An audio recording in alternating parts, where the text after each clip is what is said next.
about Literary theory. What is meant by literary theory? Literary theory is an approach or perspective used to study, analyze, and interpret literary works, including poetry, novels, and short stories. It is a way to understand the meanings, themes, social issues, and message in literature. Literary theory guides readers to explore not just what happens in the story, but why it happens and how it reflects human experience, society, and culture. less of literary theories, more concepts, focuses on the structure, style, and language of the text. Structural concept studies patterns and systems in literature. Marxist theory examine social class, power, and inequality. Feminist theory focuses on gender, roles, and equality. Psychoanalytic theory. Analyzes the mind, emotion, and motivation. Reader response theory looks at how readers interpret the text. Post-colonial theory examines effects of colonization of Oppression and identity.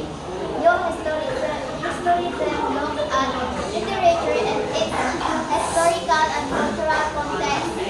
moral philosophical criticism studies ethical and moral lessons. Deconstruction finds contradiction and challenges faith. Biographical fiction studies how authors' life influences their work. Queer theory focuses on sexuality and identity. Slavery in literature. Work narrating of the life of Frederick Douglass, an American slave. Author Frederick Douglass. Literary theory. Marxist and post-colonial criticism.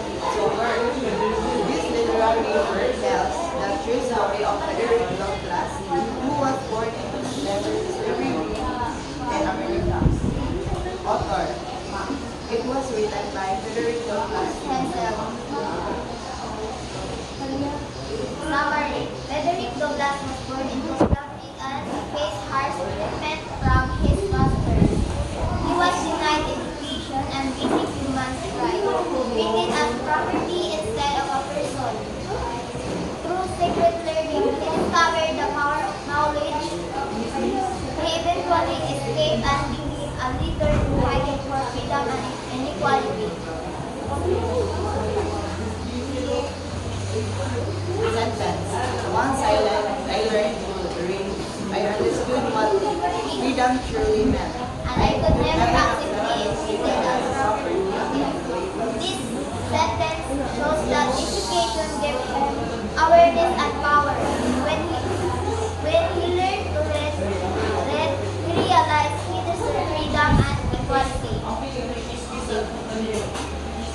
Inequality in literature. Work. Hunger Games. Author Joseph Follett. Literary theory. Marxist criticism. Work. This novel is about a nice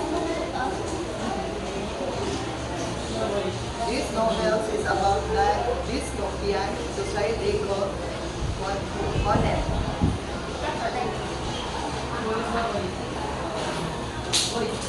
Author.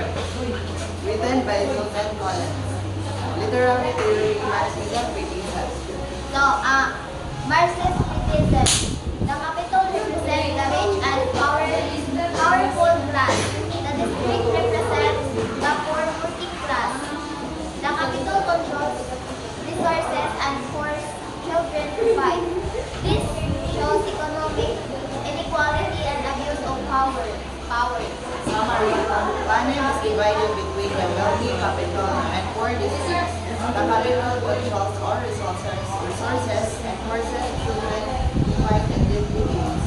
People in the district live in poverty, struggle to survive daily. The story shows the unfair gap between the rich and the poor. Event when the capital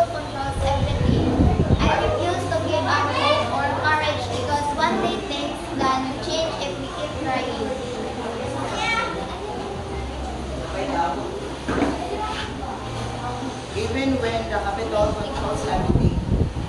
This sentence shows resistance and hope. Even though the powerful control society, change is possible if people continue fighting for justice. Next, abuse and work. Speak. Author Lori Haas Anderson. Literary theory. Feminist realism. Work. So this novel tells the story of a teenage girl who experienced trauma. author, written by Laurie Hals Anderson. Literary theory, feminist realism. Yes. Feminist theory focuses on women's experience and gender inequality. The main character becomes silenced because of fear and shame. The novel shows how girls' voices are sometimes ignored. Summary. It highlights